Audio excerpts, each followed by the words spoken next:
Our last skill for this unit is to talk about how to write a mathematical expression when it's given to you in words. Our first step is to define our variable.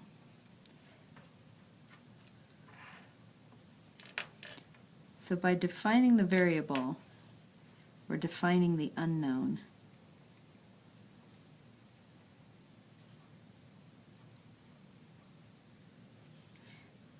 I mean, choose a letter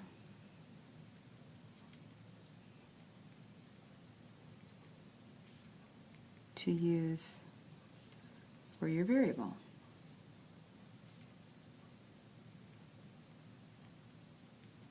The most common ones chosen are usually x or n, n standing for number. The next step that we're going to do is translate each word into a number, variable, or symbol. Step 3 is write your translation as an expression.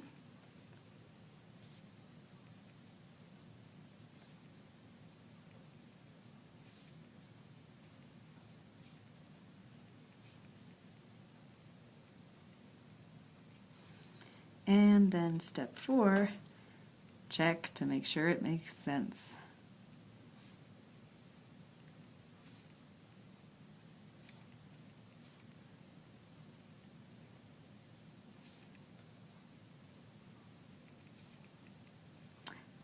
So following that process here, I'm going to let a number in this first problem be represented by the letter n. 12 is still going to be 12. Less than means to subtract. Twice something is 2 times something.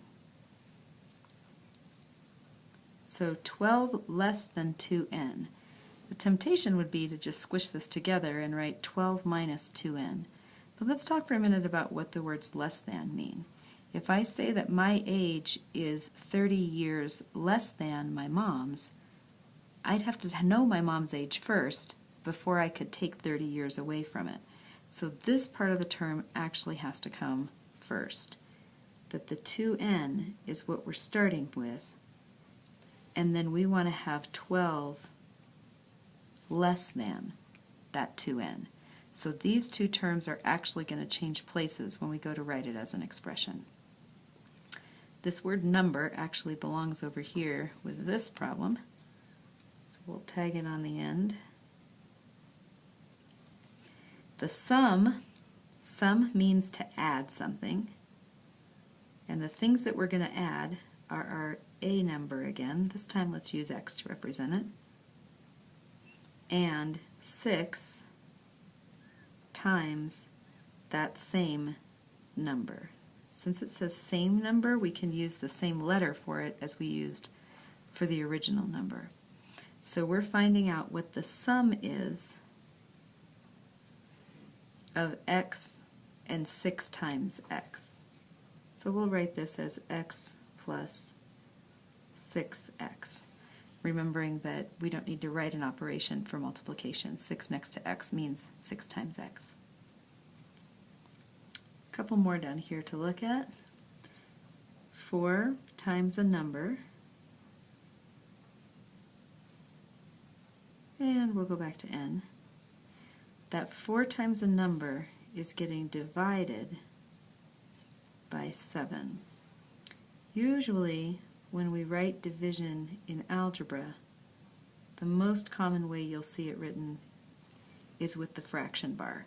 So we're going to write our 4n divided by 7 using a fraction bar. And then we have one more here with a sum. We're finding the sum of a number and 10. So those are the two things that are getting added. And that sum, the result of that x plus 10, is getting divided by 2. So we're going to have an x plus 10 on the top, and it will be divided by 2. And that is the end of your first day's lectures.